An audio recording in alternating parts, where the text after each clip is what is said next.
Just give us 1 second, everybody. We're just getting everything situated.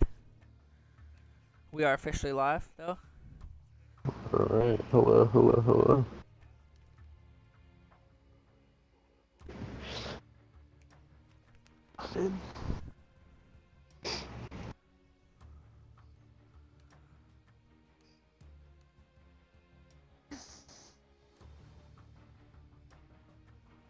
I woke up really, late today. You're good. Not to be Is everyone good to go? Yeah. Alrighty, so welcome everybody. Okay, today we are talking space. We have a new guest here. Go ahead and say hi, my man. Hey, what's up, guys? And we have a returning guest, Tick. Welcome Howdy. him. He's good. Yep. So today, guys, we get a lot of comments in our YouTube videos and our YouTube comments that particularly ask about space, right? So today, that's exactly what we're going to be talking about. I have some stuff pulled up here. I'm just gonna go right into it. Not even gonna waste any time. So here we go. First of all, first thing I want to talk about, particularly, is the moon. When we talk about space, we're talking about the moon. I mean, let's just cut the BS right now. On July 29th, 1953, is the first instance I'm going to pull up. John O'Neill discovered a 12-mile long bridge that had magically formed on the moon. Now, since it was a 12-mile bridge, we had to ask ourselves, is it artificially made? So, I want to preface this by saying that I am a firm believer in aliens. I think aliens exist, and I think there's plenty of proof that surround that theory and that fact, right? And this is one of those things. Now, this is moving along that this guy particularly discovered a 12-mile long bridge. Now, when he discovered this bridge, he contacted ALPO, which is an organization that just directly deals with space anomalies, if you will. Now, in finding this, there's tons and tons of people in his field that, essentially attacked him, was saying, oh, that's stupid, you can't, other astronomers saying you can't, just openly make, this accusation or this thing or whatever. So, particularly, a guy named H.P. Wilkins saw the same exact thing, and at this time he had published lots of books, lots of different theories, so he backed it. He said, yes, I saw the same thing. Now, later, astronomer Patrick Bridge reported seeing the same bridge and the same structure. And what was odd about it was the bridge slowly started to disappear into the moon's surface. Nowadays, if you try to look at the exact location of which that particular structure was, it's not there anymore. So it begs the question: was it artificial? Was it, built into the moon? Was it not built into the moon? How exactly did that structure come about? Now, later, I want to talk about. Well, actually, we'll talk about it right now. In 1950, NASA put together 100 sequences of odd events that happened on the moon. Now, with the flashing lights up, Tick, go ahead and mute yourself for me. Now, NASA made 100 sequences and odd events that happened on the moon with flashing lights happening in dark corners or over 100 different moving things that encaptured on the surface of the moon. So that's particularly interesting. And when we talk about the moon, first of all, I think it's disingenuous not to bring up the fact that the moon's orbit is definitely in question here. Now, the moon orbits in a super odd, I guess, way you could put it. Now, the moon's orbit is, when there's an eclipse that happens, right? It completely covers up the sun from us. Now, there's not like a speck of it gone, you know what I mean? There's not like it's kind of off, it's perfectly symmetrical in the fact that it blocks the sun. Now, to me and to a lot of other people, that feels like it's an artificial flight path, right? That was made by something else out of the control of us humans. It was something that was made. I don't necessarily know how, but it would be manipulation of just how the atoms work, space, gravity. I mean, that kind of technology, first of all, would be way past any of our understanding or grasp of just like what technology would be. Now, the thing is, um, you know, first of all, when we talk about that sort of, kind of idea, you also have to consider that another weird phenomenon about the moon, right, is that its orbit is so particular and so strange. Every planet and every single thing in our solar system rotates. It rotates in a circle around. Now, all parts of the Earth eventually see the sun. The moon works a little bit differently. Although we see the moon constantly, and even though we don't see it, it's still there, right? The thing is, we only see one side of the moon at all times. Even throughout the day, if we were to have a telescope and really look really closely, we would still only see one. There's a whole back half of the moon that by us. So there's tons of scientists and tons of theories that actually say we have put bases on the moon, military bases that's on the moon. In fact, there could a whole alien life form that hides themselves on Earth in such a way that using the manipulation of the moon and how it's seen to Earth, it's fascinating. And I think that there could be something there. Now, there's a couple different explanations for the moon, right? And this is really kind of the interesting part of this whole thing. The couple explanations. First one is called the fission theory. In case everybody doesn't know what it is, I'm gonna fill you in. It's basically an idea that the piece of the Earth was broken off and had floated out a little bit, but with Earth's gravitational pull and things among that nature, it stayed in orbit. But that's the idea, is that the moon was a piece that was broken off. Which, I mean, when you think about it, I believe it was like 70 something percent of Earth is made up of just water. So it's definitely an interesting idea to think that a giant piece of the Earth broke off. Which, I mean, water typically is found underwater. And there's this idea, there's the Pangaea idea, right? The Pangaea, whatever, that the Earth, broke off from each other, and that's what made the different continents and things like that. So this kind of goes along with that. But the only thing that stops this theory from being true or fact in this case is it doesn't explain the 400 or 4,000, degree baking that the moon would have to endure, while it was in this sort of transition from the sun. I mean, it would have to, or even in general, when it's closer to the sun than we are, it'd be so hot that it wouldn't make sense. So it's an interesting idea. And then the second theory is the capture theory. Now, much like with the gravity energy, like the gravity of Earth, the moon could have been caught in its pull and it never let go. So essentially, think of a meteor that tried to fly by, but our pull grabbed it and kept it in our rotation. The only problem with that is, the moon would have crashed into the Earth with it being, a meteor, and with it being, in such a fast moving speed. So that's that theory. Now, the third theory really is the condensation theory. It's that the Earth and the Moon crashed together, and the solar system, made around it, and the gravitational pull was a direct correlation and a direct effect of that. So, two asteroids essentially smashing together, and they just stopped. So the only thing with this is that if that were to be true, then the moon would have to be as dense as the Earth.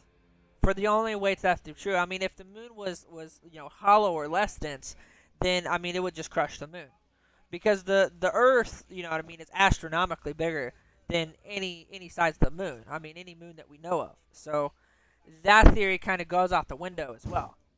But and then the fourth theory, which I'm actually super excited to talk about here. Um, I think it's now before everyone hops on my nuts about it. I think it's sort of realistic, and the idea that it could be real. Obviously, there's some holes in it, but basically, this is the theory that a planet like Mars crashed into Earth, breaking off a chunk which reformed into the Moon. Um, when we when we talk about just what is the moon, I mean, obviously we've been to the moon. Conspiracy theories say we haven't, but we've been to the moon, and when they brought back materials, they mimic what Earth is. They mimic the same materials that would be found on Earth, the same substance, the same kind of isotopic materials that would be found if we dug straight down.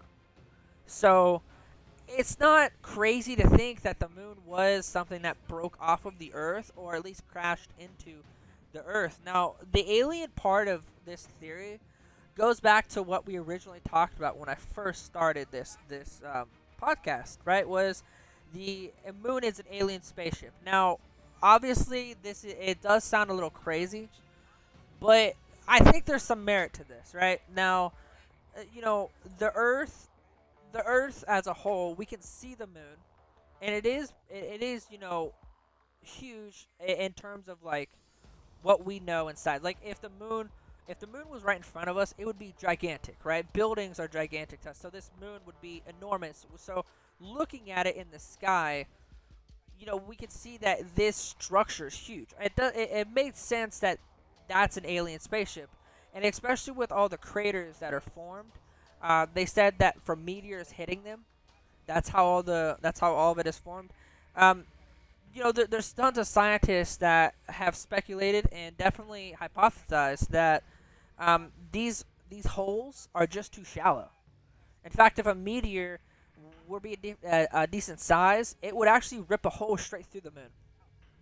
Now, whether that's true or not, I don't know, but inside of these craters are perfect symmetrical, basically cylinders.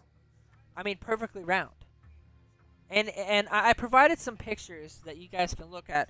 These obviously they're craters, but they're round. They're not really like any rigid shape. With a rock crashing in, you think there'd be like weird holes, divots, and things among that nature.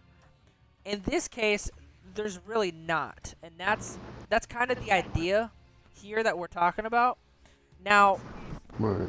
another idea that since we're talking about alien spaceships and the moon could be, we're talking about an artificial moon, which we talked about some of the theories that what is the moon, how could it have formed, and things like that.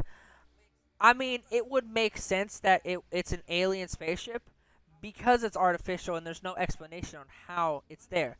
Now, when we had went to the moon, they said that we were able to, in fact, find uranium and titanium that actively can be found on the moon if you dig and you go through the process of actually getting it. Now, on Earth, it's a lot harder and they're not freely accessible in nature. You couldn't go outside and find uranium. I mean, you might if you looked hard enough, but that'd be pretty challenging. And I feel like those kind of materials would only be accessible, to somebody far more advanced. Like, I feel like maybe it could be chipping off of the ship. But moving past that, November 23rd is something else I want to talk about. November 23rd, 1966, 6 tall structures were discovered on the moon. Now, officials at Boeing specifically say that these are just way too way too geometrical to be naturally made. So, the idea, right, is maybe these shadows, or maybe there's like something naturally that happens, kind of like when water hits rock, it kind of forms it enough. If it hits for a long time, it kind of eats through it, Right. like acid. It erodes it. Right. Yeah. Yeah, and so you can't naturally, these objects can't naturally be made. Now, the thing is, um, the shadows from these structures indicate a 90-degree angle of these buildings, eroded pit structures. Now, a Soviet engineer named Alexander Abrov, I'm sure I butchered that name. I'm sorry, Chief. But anyway, let's just call him Alexander.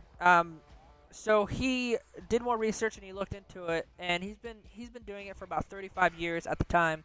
Now he said that all three of these structures in the 90-degree shape would have made an exact replica of a pyramid, to the T, an exact replica of a pyramid. Hmm. Which we're gonna talk about pyramids in a second, but going down a little bit, when these center of spheres that were precisely arranged, the same as the Great Pyramids. So the structures that these astronomers and scientists were seeing, were indicative of just how it was on Earth. Now, pyramids set aside for a second, NASA declined to investigate these because they said it was a trick of light and shadows. Now, NASA suggests that if we discover alien life, it could make our society as a whole collapse. Now, NASA withholding the investigation of alien life and extraterrestrial life would be something that would be revolutionary. And since we're talking about NASA, I want to bring up Mars as well, real quick. So, what's interesting to me about Mars is there's so much that surrounds it, and there's so much of the unknown. Now, this first of all, again, looking through a telescope and actually looking, and even high tech telescopes can see faces embedded on Mars. In fact, there's 8-sided buildings that mimic what would be a pyramid type shape. Which I have dropped a picture in there for you guys, so you guys could see it. In fact, we'll talk about later on Earth pyramids, which we'll go back to this 8-sided thing. But I want you to know that there's 8-sided buildings that can be seen on Mars. In fact, that are just something that we can see. So, with that being said, the in fact, the three lights from alien spaceships are something that kind of is a big identifier, I would say, in terms of just how serious, like, something like you look up in the sky and you see three lights, and generally if they're moving, like, people are like, oh, it's an alien spaceship. So, like, if the three lights are indication of like how serious it is. There's theories that say pyramids have 3 points. At the end of those 3 points are lights. Maybe the pyramids are spaceships themselves. Now, I don't necessarily believe that thing. Maybe, but I don't know if I believe that per se. However, so first of all, in the 1940s, there was a guy named Gary McKinnon who exposed what we know now as the space program. So yesterday, obviously, the podcast has been deleted for audio purposes, but I know Christian brought up the fact that we, the CIA and FBI have a lot of kind of ties and stuff, and like kind of secrets, and there's classified stuff, or there's declassified stuff that at one point, they thought it was serious enough to be classified. Right. So this is something that kind of bounces off of that a little bit. So. First of all, Gary McKinnon was a very famous hacker. He hacked into about 97 plus NASA and Air Force Base computers that found proof of off-planet air traffic controllers and off-planet spaceship-like adventures. Really, is the only way I could put it. Now, he found records of air traffic controllers that have a list and proof of real alien-like technology. Now, in the 1940s, what's interesting is that in the 1940s were the time the Germans started building bases on Mars and the Moon, is what was said in Hitler's diary, which was found shortly after he offed himself. And what's particularly interesting about Hitler was just his rise and how he did it. Now, I'm not. First of all, I want to say I'm not condoning what Hitler did by any means. He's a terrible person. He's a piece of shit. And he should be buried under the prison. However, with that being said, we can move past that. I think that what Hitler did is fascinating in how he did it and just how he, got results. Now, before I go into it, modern day medicine. Most of you don't know this that are listening, and even probably you too. Modern day medicine was actually one of the first prototypes of Hitler. In fact, modern day Advil, penicillin, pain medicines like ibuprofen, 100% came from experiments that Hitler did. In fact, what he would do was he was the first person who would actually experiment on humans instead of animals, and he found real results in it. In fact, the first strand of steroids came directly from him giving it to his army. Now, there's tons of I guess ideals that came from Germany and came from Hitler and kind of his ideals. One of those would be, just how the German like I guess not just the army, but like the whole kind of, I don't want to say country, but just like the whole Germany in general, right? The whole Germany in general was really kind of living in poverty and slums, and when he became a dictator, that whole, you know, Germany in general became this strongest army, the wealthiest nation. They're really kind of like that really brought the economy from poverty to, something bigger than that. Now, with that being said, though, um, he was one of the first people that invented these medicines. Now, um, you know, the Nazis. This is fact. As Christian said the other day, this is fact. What I'm about to tell you. This isn't me making it up. This isn't me just throwing lobbying conspiracies at you. This is fact. This is found scientific proof that is declassified, and you can find it right now if you do a quick Google search. It is fact that Nazis did flying saucer research, and they did create a disc-shaped aircraft that, in fact, could fly. That's fact. That's 100% fact. Now, we didn't know what happened to these German saucers, but we do know that they had the plans and the drawings, and we actually have those plans and drawings now.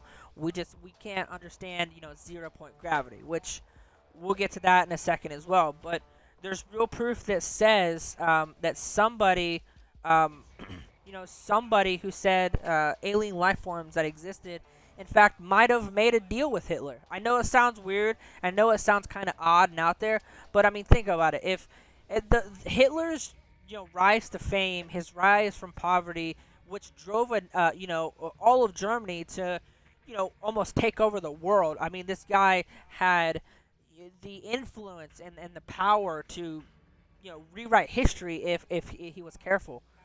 Now we could get into war tactics and how he lost later, but they say that alien life forms did in fact make a deal with Hitler, and he had advanced weapons and machinery. Which, if you look at the weapon plans for the tanks at the time, we didn't have the technology.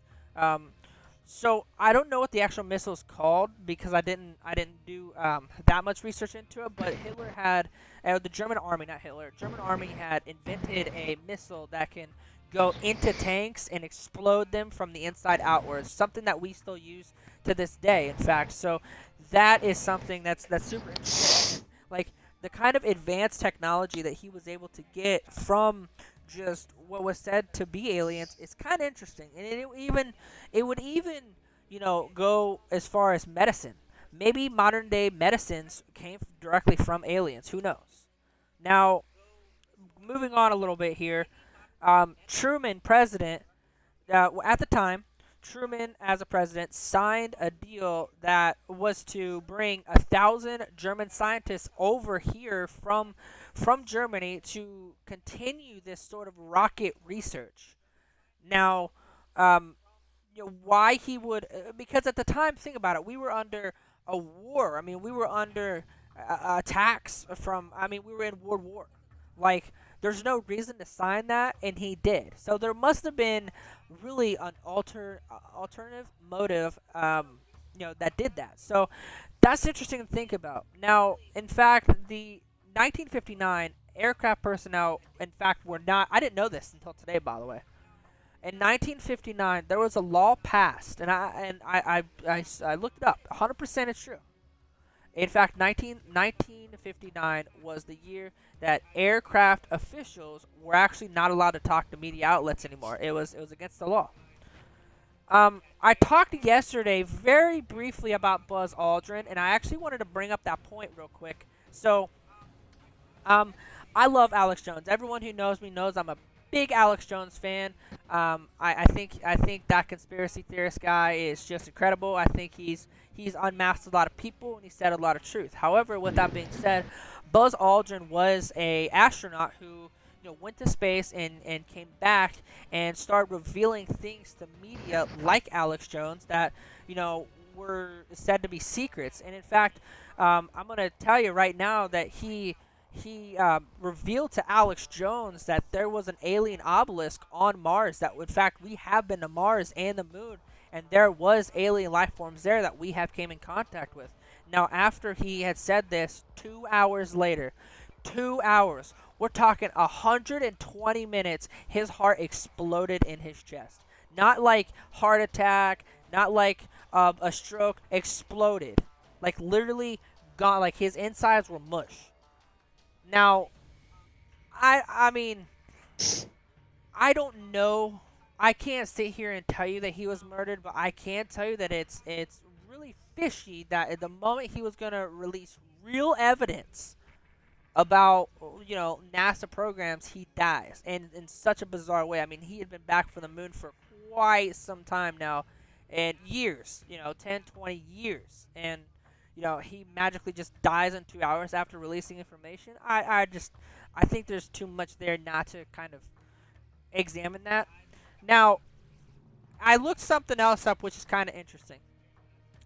In 1960s, they were developing an augmented soldier program to help build soldiers genetically from the ground up. Now, this goes along the lines of like robots and aliens and the perfect soldier, right?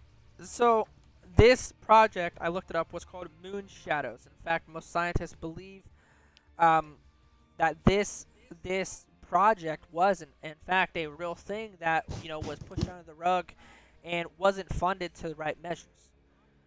um, Now I know we talked about pyramids a little earlier. I want to just kind of bring this up here. So pyramids are not in fact four-sided figures, as you guys kind of think they are. Which I want to open your eyes here a little bit.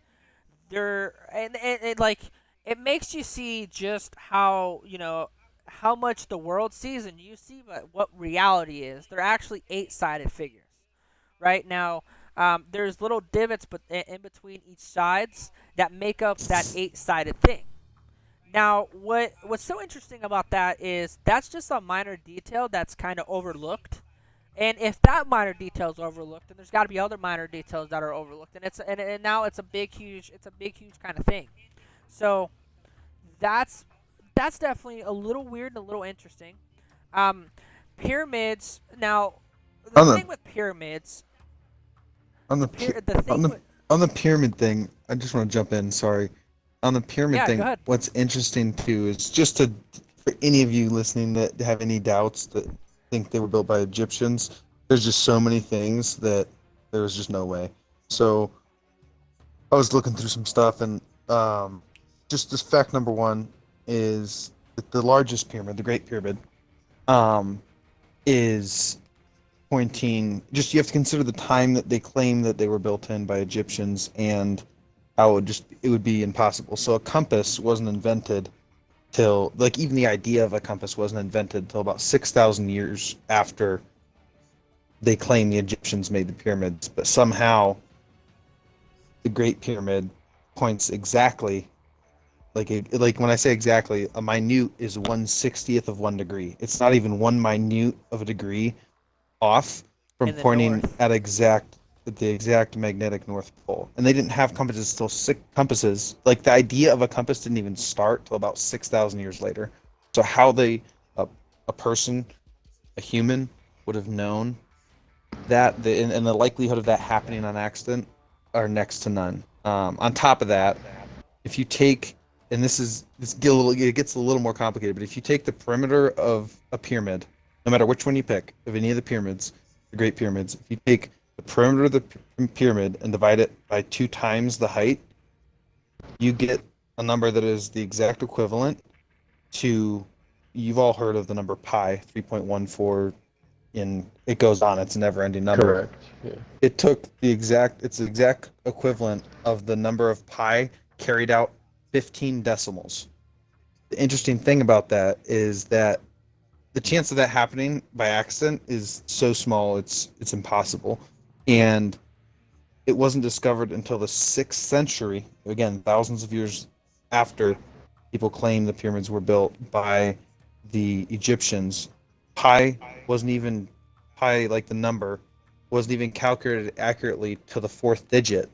The fourth digit, not the 15th, just the fourth, until the 6th century. And so the fact that that number comes from the perimeter divided by 2 times the height, no matter which pyramid you pick, and it goes 15 decimals in to pi, thousands of years later. You know what I mean? Like the chances that a human knew that at that time, unless literally they had, that, a couple other things. If you how they would have moved. I mean, this has been debated and discussed and everything, but how they would have moved the stone to get to the pyramids. There's the average stone weighed 2 tons, which is 4,000 pounds. And the biggest ones, which were like in the king's chamber, the largest stone they've measured was just over 80 tons, which is, if I'm not 80 metric tons, which is 176,000 pounds. Now, it's hard. It'd be almost impossible to do that now, if not impossible to do that now with all the technology we have. But remember, they claimed that these were built by Egyptians before the wheel was even invented. So you're talking about, you don't have wheels for carts or whatever, or anything, or some people claim they had animals pull them, whatever. There wasn't even a wheel invented.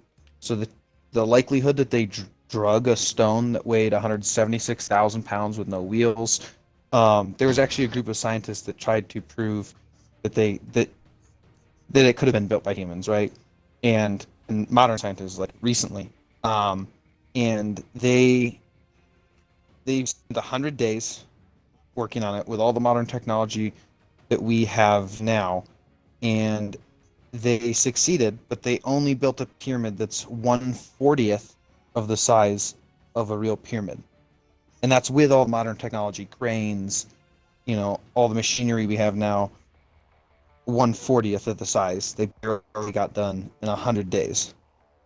So the likelihood, I mean, just all the facts, there's no way that humans actually built the pyramids. I mean, everything adds up. I mean, the thousands of years later on the North Pole, thousands of years later on what pi was, the stone sizes. If you took interesting fact, if you took 1 square foot stones out of all the pyramids, they'd reach 2/3 around the circumference of the Earth. That's how much stone is in those. So the fact that they could have moved all that with no wheel, the wheel hadn't even been invented yet, no engines, no modern technology, it's impossible when you think about it. There's no way that anybody that couldn't have, whereas aliens, right, had the technology. They're, if you believe in aliens, they are way advanced on what we have. So back then they would have even had the technology to easily do it. Plus they would have had a high up view of what the North Pole was and be able to do all that. Who knows how long they've known about pi? You know what I mean? So it's just interesting. It's interesting to see that, like, even today that we're being lied to about when there's been scientists that have done the research and they know that it couldn't have been built by humans, but in the history book it still says, yep, the Egyptians built the Great Pyramids. And I think it's a joke that we're still taught that. So I wanna kind of jump in here, and first of all, great points. I love it. Fantastic knowledge, fantastic points, and what he said was true. And actually, I want to kind of continue his point. First of all, thanks to satellites that are placed all around, we can see pyramids everywhere. Now, they're in every single, in every single continent. There's pyramids. There's pyramids in the jungles, underwater, in Egypt. I mean, they're obviously like they're not direct like the ones that are in Egypt, how they're made with stone. I mean, it could be like a mountain, or it could be a underground thing. Even there's actual pyramids that were formed like in Egypt with the stones underwater. Now, what's interesting about this is we can see them in every single continent. Now, what that kind of means, I feel like, is I maybe just a thought, maybe those pyramids are the connection to the outside world. I mean, think about it for a second here. What if, I mean, those objects are the perfect creation? I mean, they are so more advanced even than we are now. I mean, you just heard him say it. I mean, they're we can't even replicate it today. So, what kind of technology could build this? Well, the theory is that this thing, this pyramid, whatever you want to call it, was built for natural disasters to withstand the worst of conditions. And as we know, scientifically speaking, a pyramid is the most structurally safe thing you can possibly build, just due to how um, just how it's structured and how it's built. Um, Also, something else and the weight distribution too is an element of what makes it just so perfect in of itself. I mean, it can't really topple, can't really crumble. I mean, if it's made right, it can't. So I feel like there's more geometrically speaking than what we're kind of really understanding here. I think geometrically speaking, there's more looking at it that is hidden in the structure and in the symbols inside. I think just talking about it, there's actually been no mummy. I looked it up and I made sure I had this fact right before I was ever gonna come out of my mouth. I looked it up. There was no mummy ever actually discovered in one of those tombs. Never. There was no mummy ever discovered. All the tombs were straight up empty. 100% empty. I think it's interesting to kind of think about. I think it's interesting to think about all the symbols on the inside. Maybe, what we know is really kind of a lie. I mean, there's no way that they say that slaves made these. There's not even a chance. What kind of technology? When scientists really kind of debate the technology, really what they found was evidence of four pillars on all sides, like on all points of the actual pyramid, and a little bit outwards. So it's four pillars that could control gravity and vibrations. That could stack rocks by itself using the which is what makes the alien spaceships go and fly at warp speed. Which also I want to talk about briefly here for a second too. There is real evidence that's came out by real, actual certified military personnel that zero point gravity has been perfected. In fact, in the 1920s, 1930s, and in the 1940s, when the Roswell crash, which, if you guys don't know, is the first ever alien crash on a farm, it was said to be the first alien encounter. So maybe when they did do that crash, they discovered aliens. They discovered the alien spaceship. They found out how to do zero point gravity, and they have these spaceships that can do this alien type of things. Now, that's a little bit of a stretch from the truth, but I think zero point gravity is something that these aliens have mastered, which for us would be like a floating car, a hoverboard, something among those lines. I know we're kind of we're interested in the idea of a floating car, but at the same time, are we though really? And Neil deGrasse Tyson had a theory about aliens that I actually want to bring up. I said this yesterday on the podcast, but again, it's no longer here. He said that if aliens had been here, then they are no longer here. and they no longer have interest in us because of how primitive we really are. Um, Meaning we're not advanced enough to even have a conversation with them or even acknowledge their existence or find their existence, which I think is true. In the terms of if they really could master 0 point energy with their spaceships, I think that our greatest piece of technology would be a toddler's toy for them, a child's toy. It would be something that they buy for their kids, for to play with. It would literally be nothing. So, really, I think the idea of it makes sense. The idea of aliens, makes sense, and that's kind of. I just wanted to throw a lot of facts out there and kind of, throw a lot of information out there. I'm curious to hear what your guys' opinion is on it, about everything kind of that I said. As far as whether Well, aliens are here or not, still, I think you still see signs of them. But when you think about we're one of like a bazillion galaxies and one planet within our galaxy, which has thousands and hundreds of thousands of planets within just our galaxy, then you consider the fact that there's millions of galaxies, all with probably Earths and planets and such, and then it's a question of like how many aliens are there and how much do they care, and what other planets have people or creatures on them, and you know what I mean. So like how much is there and how many aliens are there to even explore everything, and where do they, there's a lot of unknown around that. So I don't really have a opinion, I guess, on that. Okay. definitely something I wanted to add is that the pyramids are like super fucking old, like unbelievably old. Like they are, it's incredible because like Cleopatra was born closer to our time than she was the creation of the pyramids. That's like just a random fact that like always stuck with me.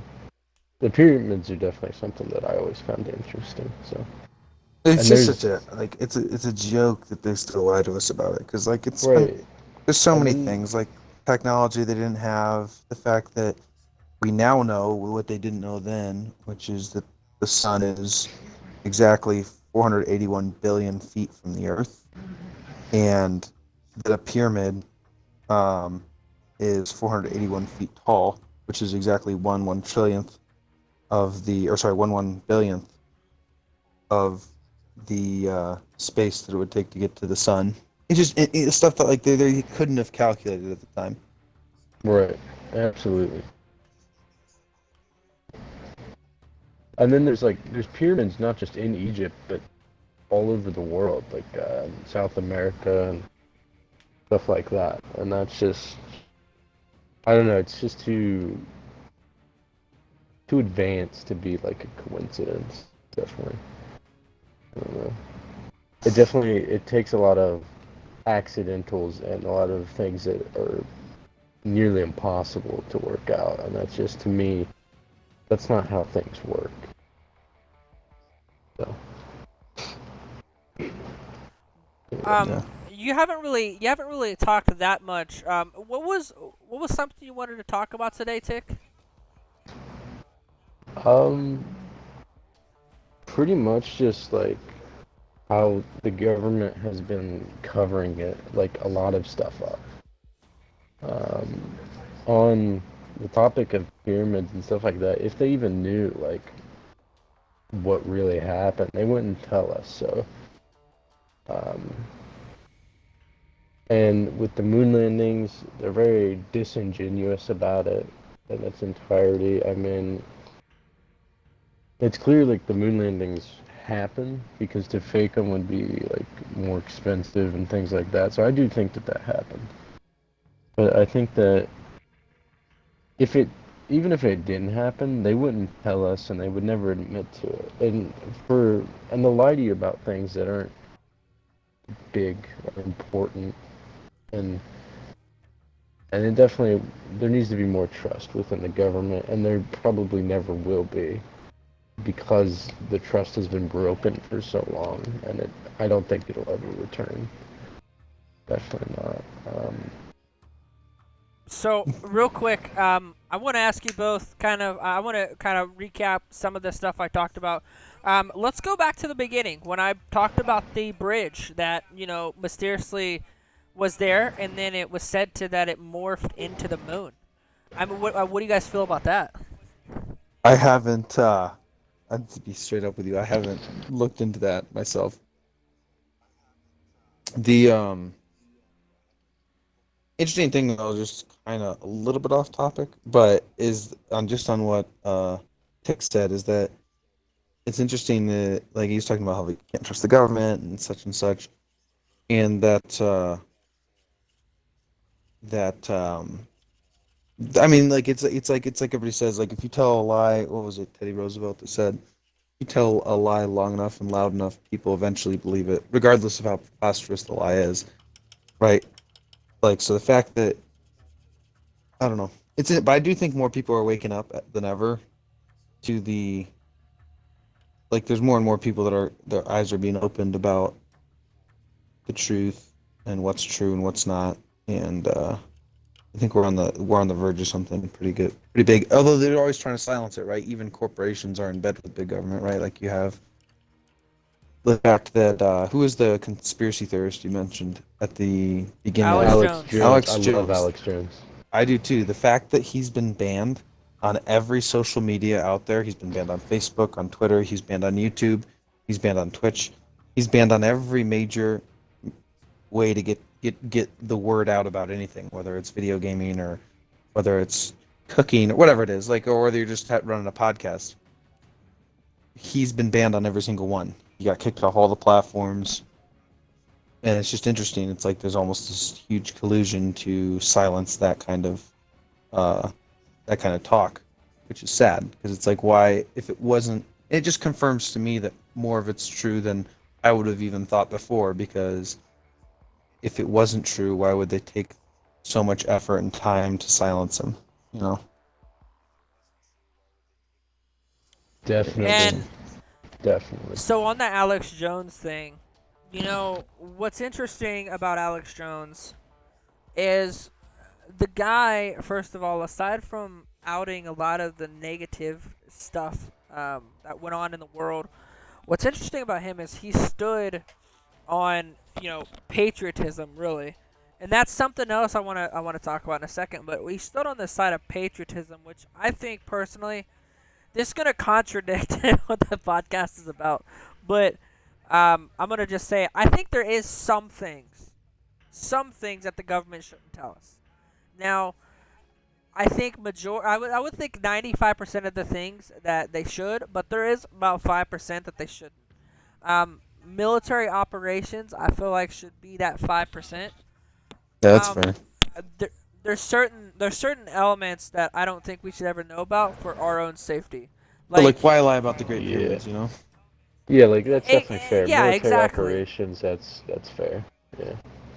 And I get, like, their reasoning for lying about aliens is because that it'd be like a mass freak out, but people are realizing it anyways, even though they've lied about it for this long. Yeah, sometimes you gotta bite that bullet, you know what I mean? And just Yeah. take that short-term hit for, like, the long-term stability. Yeah, because Well- then otherwise trust just deteriorates in the whole system. And that's where people are at now. That's how somebody like Trump gets elected. That's why you have all the chaos and it's just more and more frequent. It's because people are uneasy because nobody trusts the government. I don't think even, like, no matter who you talk to, I could walk up to a random person on the street and ask them, "Hey, do you trust the government?" And they're gonna be like, "Hell no, I don't trust the government." And there's people within the government that don't even trust the government. Like, So it's like, It's what's just- worse? What's worse? Like, just, you know. And I guess what's the purpose, right? Like, that's, I guess, the bigger question is, like, what's the purpose behind lying about even stuff that's insignificant? Or, you know what I mean? Just almost conditioning people with just a bunch of lies. oh yeah, like at What's the some point, purpose? What's, like, the end game, right? Like, there's got to be an end Right. game. at And then some there's a point lot you're of just like, conspiracy theories about what why? the end game. Yeah, it's like there's a Yeah. lot of conspiracy theories about what the end game is too, right? Everything from, like, the Freemasons still controlling everything to like the Illuminati to how those two coincide. And then there's also like everything. Like there's so many theories and ideas just around that. Like the fact some people think that it's all like in the future there's gonna be population control and like, but you know what I mean? Like what is the reasoning? There's so many reasons it could be, but what's the actual reason and reasons to lie and just keep kind of a cloud around a bunch of stuff that's true and it's been proven true in a lot of cases, and to continue to lie about it for what reason? Like what's the end game? Absolutely, I agree with you 100%, man. I couldn't have said it better myself. Like, Also, randomly, have you guys ever heard of David Adair? David Adair. I think I've heard of No. his name. So David Adair, and there's some of this stuff is the part that, unfortunately, the part that is the hardest to prove is the part that's the most important. But there's so many things that are proved about him. So when he was 11 years old, he built a rocket. Not even kidding. He built his first rocket. It was a small rocket, and he test flew it at 17. And these are recorded facts. At the beginning of this, what I'm going to say. At 17, he won the most outstanding in the field of engineering sciences from the U.S. Air Force. At 19, he designed and fabricated a state-of-the-art, like at the time, and even now they're still using his technology today, mechanical system for changing jet turbine engines. So he redesigned the jet turbine engine for the U.S. Navy, and they still use his tech today. The part that's disputed, because there's no, like, it's hard to prove stuff like this because it's all just what he says. He's come out with multiple videos. Some of them have been taken off of YouTube by YouTube. But he came out with a book, America's Fall from Space. He's come out with, he had multiple videos on YouTube. Super interesting person, and talks about how when he was 19, basically the government kidnapped him and said, he basically thought he had created this really genius engine. It was an antimatter engine that would have worked great in like jet engines, rockets, such and such. He invented this thing while he was working for the U.S. Navy, and was taken. The crazy thing about it is he was kidnapped from the Navy by another part of the government that even the Navy didn't know about. Was put in this like cell, like this prison cell almost, with like one light bulb. Like the whole story tells about it, and then talks about how he went and they brought him to quote unquote Area 51, which isn't actually where everybody thinks it is, but they brought him to the area where they keep all this stuff, alien technology that's crashed and such, and had him look at the ship, this alien ship, supposedly. When he got into the ship, he tells the story about how when he got into the ship, and was looking at like the engine, it was the same engine. He realized the reason they kidnapped him is he had discovered an engine that was very similar to the engine that they had in the alien ship, but the one in the alien ship was way more complicated and way larger, but it was the same idea behind it.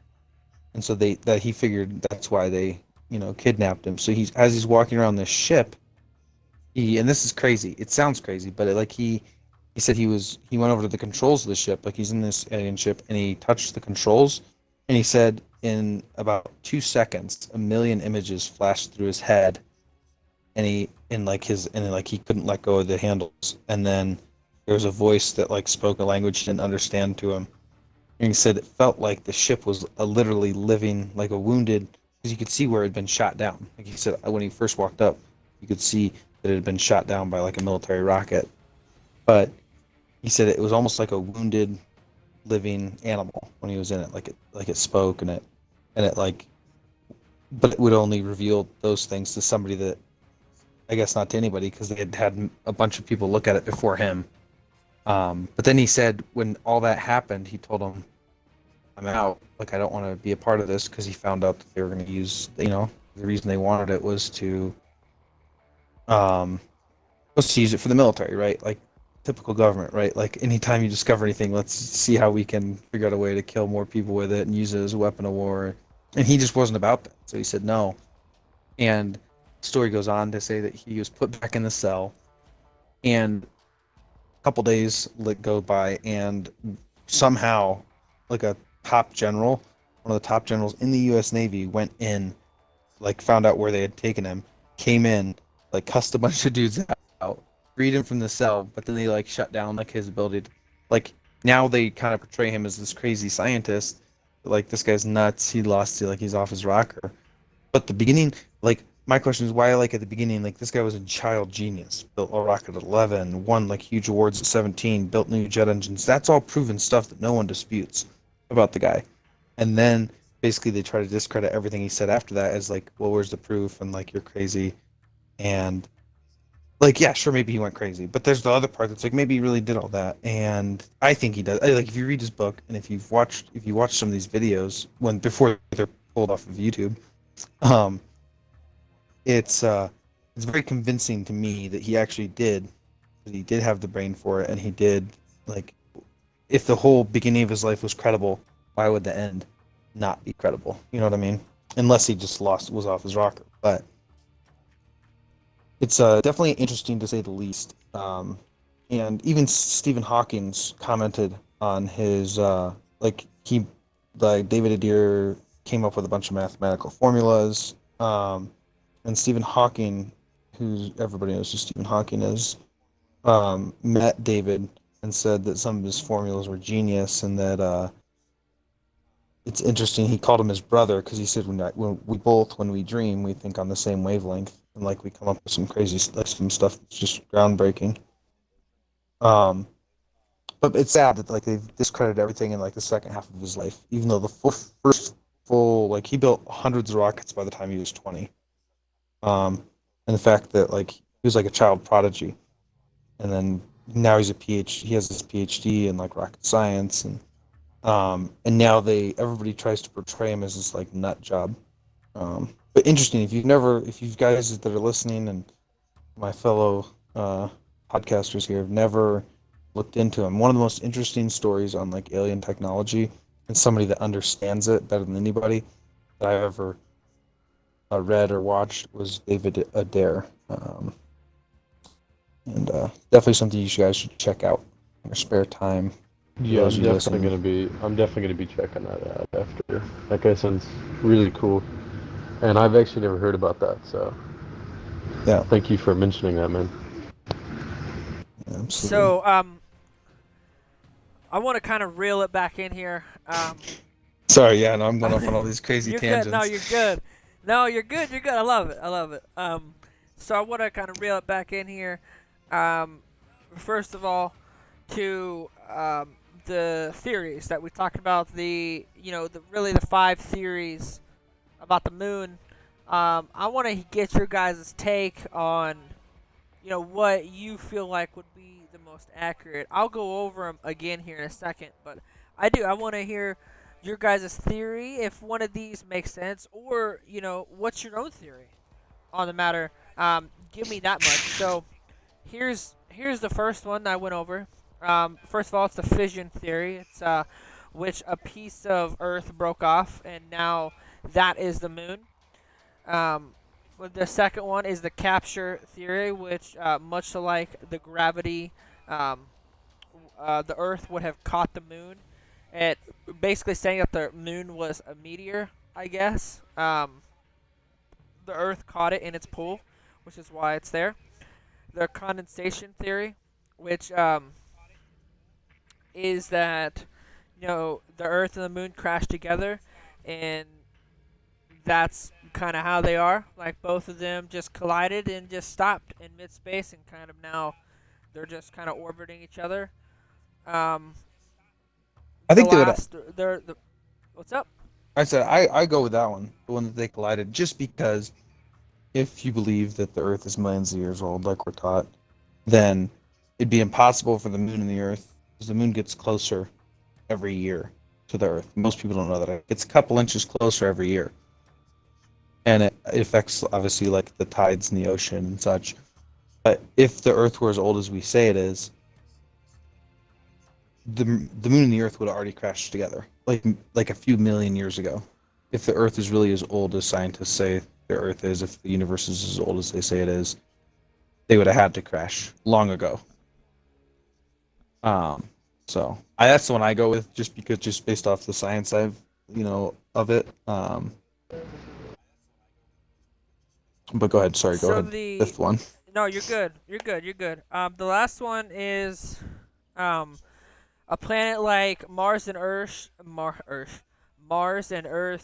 crash together, and breaking off a chunk of them that formed as the moon. Or the last one, which is the alien theory that the moon is really an alien spaceship. Those are kind of the five theories. Um, I'm interested to hear what you guys think for sure. Obviously, you've told us your side of things. How do you feel, Tick? Um, I definitely feel like with the whole moon crashing into the Earth thing, I think it's plausible. But at the same time, like with the government and the way that they keep things, like I don't know if I can trust everything that they say, but I definitely think it's possible. It's definitely one of the more possible ones in my opinion. But you know, I'm not too well read on the subject of that the topic that you were talking about. So Okay. Um, my personal opinion, I think, and I hate to say it, and maybe this is tinfoil hat hour. I think the moon is an alien spaceship. And there's tons and tons. The first story that I read was the fact that this 12-mile bridge just happened to be there, and that it happened to not be there. So, I mean, it's like it went into the moon. I don't know. I think it's plausible. Now, if that were to be the case, then that would answer a lot of questions that we had in terms of aliens, how they get here, how they know about us. Um, there's one person. I don't. I don't want to give this person too much fame, but there's one person who goes on the Joe Rogan podcast a lot called Eddie Bravo, who says space is fake, and what he means by that is there's actually no photo taken of Earth. It's a bunch of micro pictures that are put together to make what Earth would look like. And that's kind of the theory of why like Earth was flat on a couple people's radar, which first of all I want to talk about. I think that's absolutely obscene. There's no way that could even be the case. But I think that we haven't had an actual picture of what the Earth looks like per se. Neil deGrasse Tyson, a physicist and a famous scientist, said that it's more of a pear-shaped than it is round-shaped. Now, that's interesting because that's a different norm than what we're used to. So I'm interested to hear um, your guys' opinion on: do you think it's pear-shaped? Do you think it's round-shaped? Do you think it's flat? What do you like? What's your thoughts on that? I would say, and this is the one kind of theory out there that I think is kind of a little preposterous, is the fact that it's not circle, like a sphere.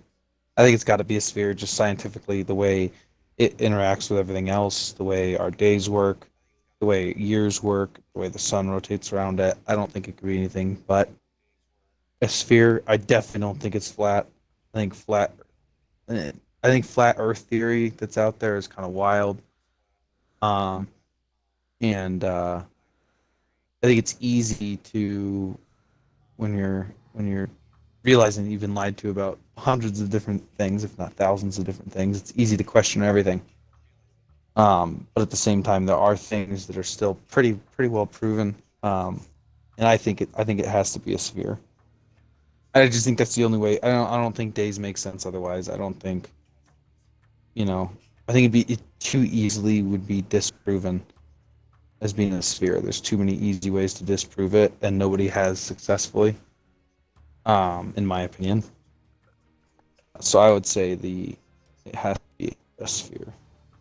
in my opinion, I believe that the flat Earth theory is just like a way for the government to divert attention from actual important um, theories. Not that like it's not. I'm not like knocking on anybody that believes in it or anything, but I do believe that it was popularized by the government to kind of like Okay, they're talking about. throw smoke or I shade am. at somebody? Yeah, like they're talking I'm about. knocking on people that believe in flat Earth. Dude. If you believe in flat Earth, you're stupid. Can open your eyes. 'Cause, like, Oh, they're fighting about it and everything like that. When it's not like the most important thing, there's definitely more important theories out there, in my opinion. But I definitely think that the government like tried to popularize it. I don't think it worked as well as they thought it would, but it was definitely an attempt to kind of draw away from other like credible theories, like really credible theories that are actual like truth, and the government knows it and they're trying to like hide it. So that's just my opinion. Um, maybe And if one day you, it'll come out and it'll be like, "Ooh, flat Earth actually real." Then I'll nah, it's believe not it. real. But There's no way, bro. I'm telling you, if you're somebody out there listening, and you believe that the Earth is flat, you are a sore on the entire community that's trying to prove things that are true, and you need a helmet and a rubber room, my friend. Jesus.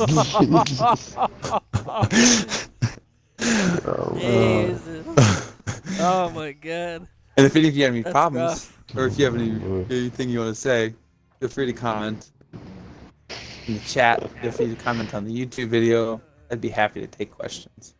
oh no, he's gonna. But I'm gonna make you look Oh. like an He's idiot. gonna be Just a arguing forewarning. people in the comments. Jeez. I'll make a separate video about it, bro. I don't care. You guys like put them in the comments, just so we can. Because if nothing else, it'll bring the stupid people out of the shadows. Oh, I'm just my. kidding. You're not stupid. You're just confused. You think that I'm a little bit stupid. Oh god. Uh, So, we're approaching the end of the stream here. We're gonna drop it in about 7 or 8 minutes here. So I'm gonna try to wrap her up. So I want to close off with this here.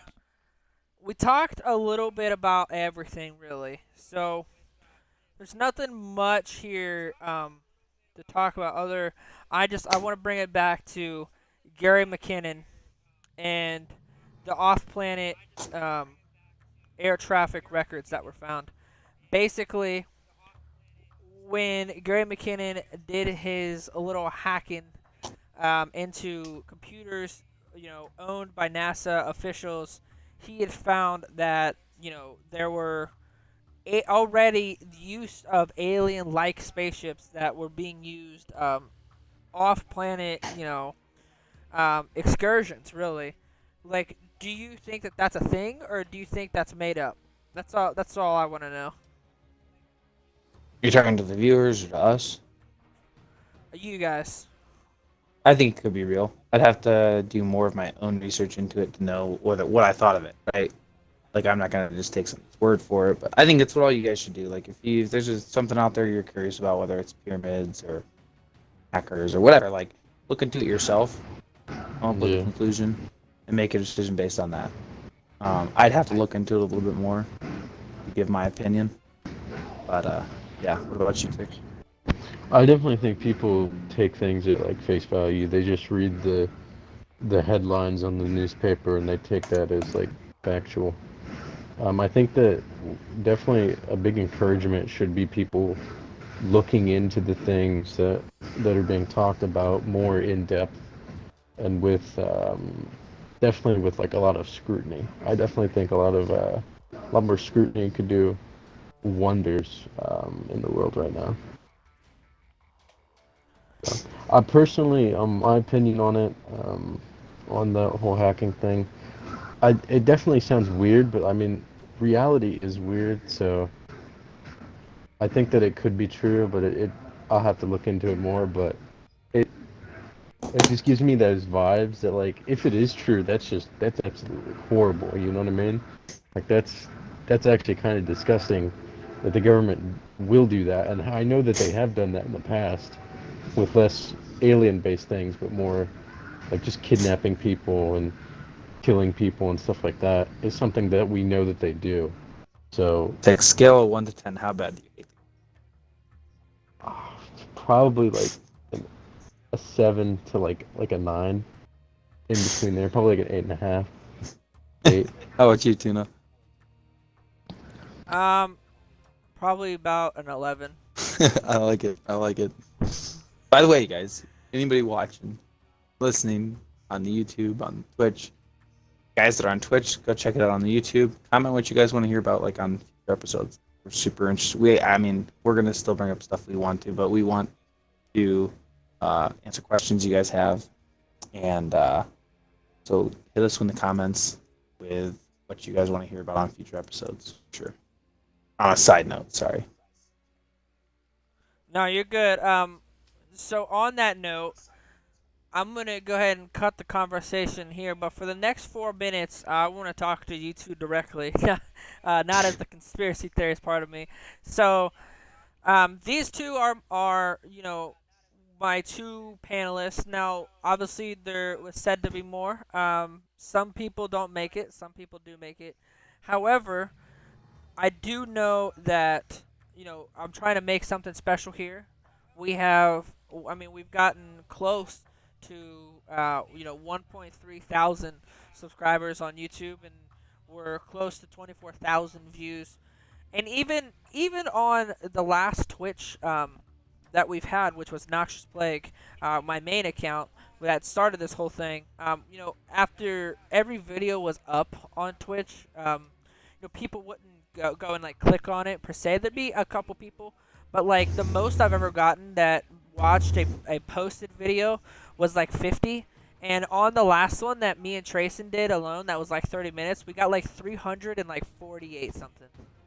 Which, I mean, first of all, it's crazy. That's 4, 5, 6 times what we're used to. So I really do appreciate it. And to all the 58 people watching, the stream right now, I appreciate you guys. Oh yeah. We all do. We're trying to make the content that you guys want, and that's really kind of where I'm at.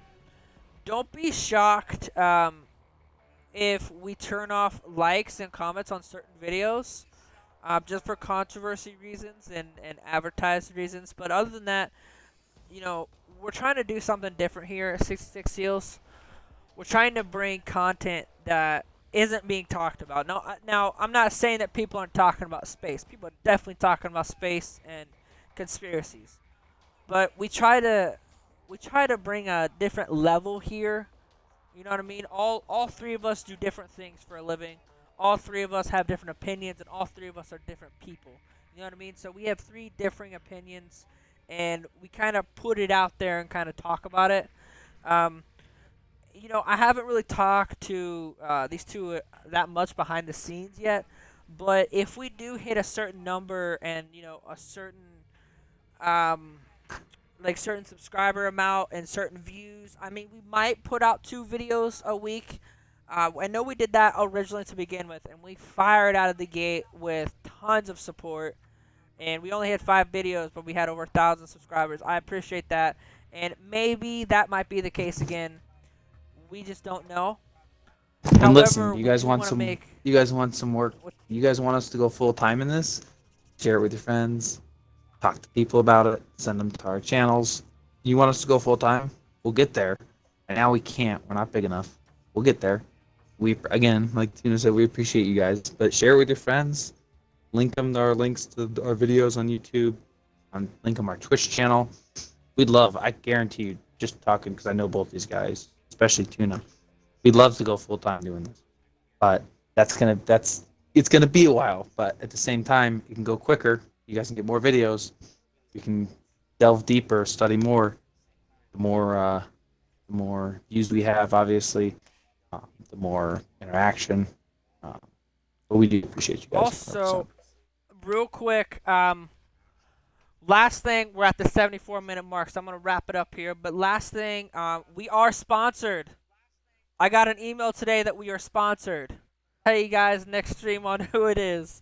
But the stream is now sponsored by somebody. I appreciate it. We're working on our second one today. One person you probably don't know about, and the second one you definitely do know about. However, like I said, when we get to a certain number, let's say 2,000 or 3,000 subscribers, we're going to put a Patreon down in the link that you can click on. You can help support us, and if you do that, then you will receive an extra video a week, and that'll be a private video that nobody else can get anywhere else, just on Patreon.